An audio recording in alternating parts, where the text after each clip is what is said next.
I respect what he has done and he respects what I've done, but once you're on the ring, you fight. I think they both have made it pretty clear over the years that they don't particularly like each other. Alex Ferguson is his own man, and whenever these Arsenal games come up, I think he enjoys the circus that surrounds it. No one can get Wenger really aggressive. He will always be above that. They do a very, very quick handshake at the end of the game, and that's it.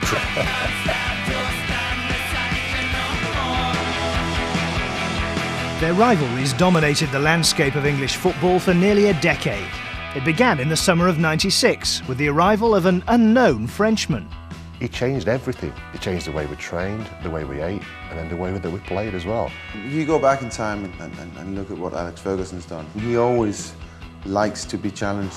Ferguson defined his territory from the start, a league double over the Gunners on the way to United retaining their title, though the first signs of a feisty future were already there.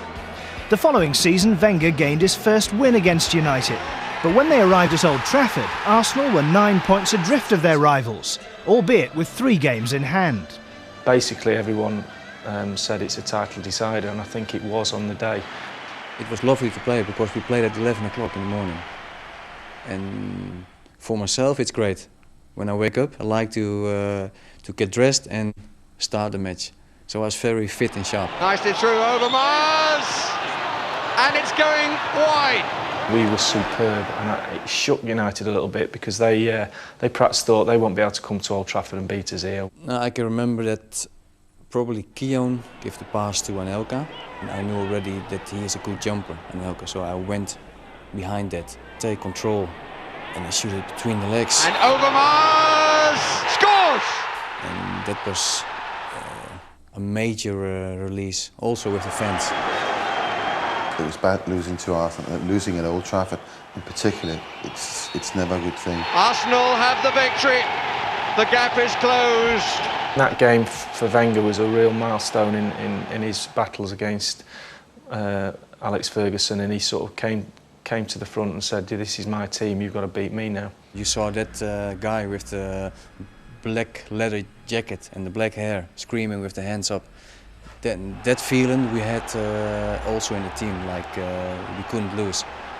And so it proved, as a dozen straight wins took the Gunners to a league and cup double, a triumph for the new boss. When you first come, you want to win something, so your first trophy is always very, very important. But to win the double with Arsene, it hadn't been achieved since '71. The rivalry was intensifying, culminating in an unforgettable night at Villa Park. There was like an atmosphere around the semi-final that whoever was winning that game was also going to win the league. It was just such a strange game. It was end-to-end stuff. It was 120 minutes, and you lose track of time. We had the game won. Roy Keane had been sent off. Dennis Bergkamp had the ball on the box. There was 1 minute to go. It was going to be 2-1 end of game. But penalties for a Dutch player, that's a little bit of a nightmare for us. And for the first time since and ever, I looked at Dennis running up for the ball and thought, he's not going to score.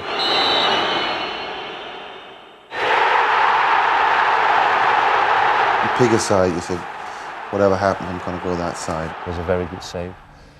Well, and maybe that gave us a bit of extra courage again. Giggsy received the ball at an hour and a half, and I don't know how many players he went past. Unfortunately, it was against me.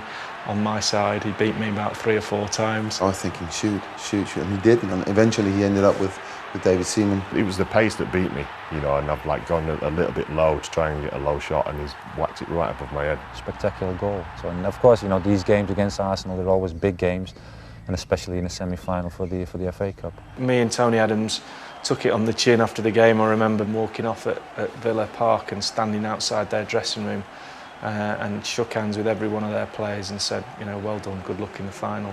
And that hurt, boy, I tell you. In terms of playing in, I'd probably say that was the best game ever. It was a vital step towards a momentous treble for Sir Alex, and when hostilities resumed, United continued to have the upper hand, culminating in a 6-1 hammering at Old Trafford in 2001. A year later, it was a different story, as Arsenal aimed to complete another double. If we won we would win the championship and a draw would be okay and we'd probably win it the following week, but I was so desperate to win it at Old Trafford. You just want to beat them like in their own back garden. It was a bit of a scrappy game, which a lot of them are. There was a lot of commitment and some good tackles going in as well, I can remember. Freddie Ljungberg here, and Ljungberg, good save, but Wilton! Silva Wilton for the double for Arsenal! To win it at Old Trafford was quite poignant for me, and certainly the manager, to actually go into the Lions' Den and pinch the title off Sir Alex. I think, again, Mr Wenger took a lot of pleasure in that.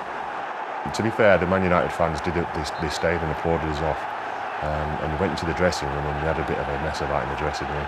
There was no pizza there. But there was no pouring cold water on this rivalry. By now, the fixture was earning a reputation for aggravation. Uh-oh, this is getting nasty again now. Does it come down to the managers? Do they instill it right from the off? No, it's the players. It's the players that they want to win badly. I'm sure they don't like each other. You can see that every game there is a lot of tension. Big teams that compete at the highest level, and that's where all sorts of things come into play. And so, to Pizzagate. We had to stop them before they reached 50 games. The crucial 50 games, so it was important for us to win. Oh, it's a penalty! Mike Riley has pointed to the spot. The moment the ref pointed at this penalty spot, I thought, okay, this is a huge test for myself. It was an important moment in the game. That was a special moment. Rooney square! Rooney! Yes! 49 and out.